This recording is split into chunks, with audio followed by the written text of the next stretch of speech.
In 1913, the United Kingdom was the world's largest trading nation, with 50% of global investments coming from London. Despite its small size, the UK's economic influence steadily declined over the next 100 years. World War I severely impacted global trade and caused a sharp rise in national debt. After the war, the economy struggled as British companies lost ground to the United States. In 1925, Winston Churchill brought the UK back to the gold standard, but the pound was overvalued, leading to deflation, low economic growth, and high unemployment. The following decade was tough, with the government cutting unemployment benefits and raising taxes to balance the budget, resulting in continued high unemployment and slow growth. World War II was another economic shock, leaving the UK nearly bankrupt and losing about a fifth of its wealth. After the war, instead of modernizing its industry with the Marshall Plan funds, the UK used its budget to maintain its image as a global power. Meanwhile, France, Germany, and Italy invested in industrial modernization and quickly caught up with the UK. By the 1960s, the UK economy was held back by its class system, lack of vocational education, and poor infrastructure, leading to slower growth compared to continental Europe. The end of the British Empire and the new Bretton Woods system, led by the US, caused a decline in trade with Commonwealth countries, though trade with Europe began to increase. The 1970s were turbulent, with rising oil prices causing inflation, leading to an industrial crisis and union strikes for higher wages. By the end of the decade, the UK became the first developed economy to seek a loan from the IMF due to a balance of payments crisis. However, the discovery of North Sea oil offered a potential lifeline. Margaret Thatcher won the decisive 1979 election, but her economic policies, focused on monetarism, caused a deep recession and the decline of the UK's industrial base.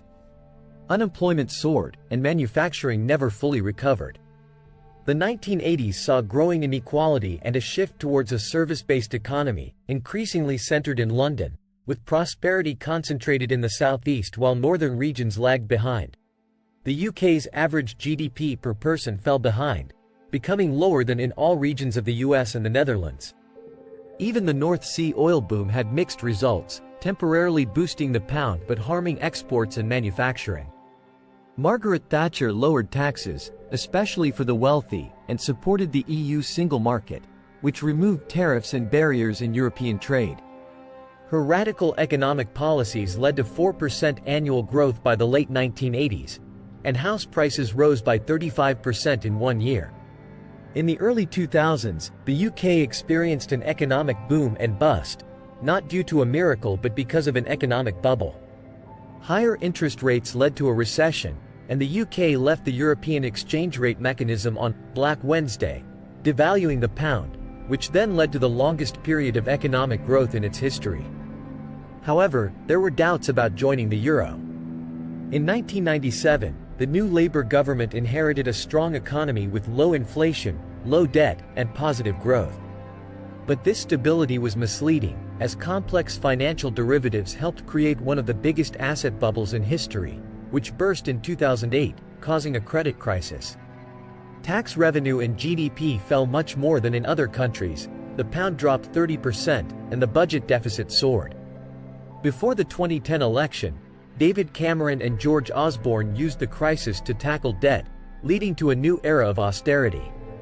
However, the spending cuts pushed the economy back into stagnation, worsening long-term economic growth and productivity. Despite historically low public sector debt and near-zero interest rates making borrowing very cheap, the economy struggled.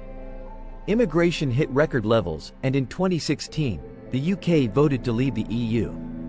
The hard Brexit that followed resulted in leaving the customs union and single market, bringing back trade barriers, checks, and regulations. Brexit cost the UK economy about 5% of GDP, reducing living standards due to economic stagnation. The housing crisis, high net migration, and low productivity growth worsened the situation, with GDP per person stuck at low levels, reflecting the lowest investment rates in the OECD and poor productivity growth. The UK's economic journey over the past century has been marked by significant challenges, including wars, economic policies, and global shifts. Despite periods of growth, the country has faced repeated setbacks, leading to long-term stagnation and declining global influence. Key factors like the North Sea oil, austerity measures, and Brexit have had mixed impacts, ultimately resulting in slower growth, lower productivity, and economic uncertainty.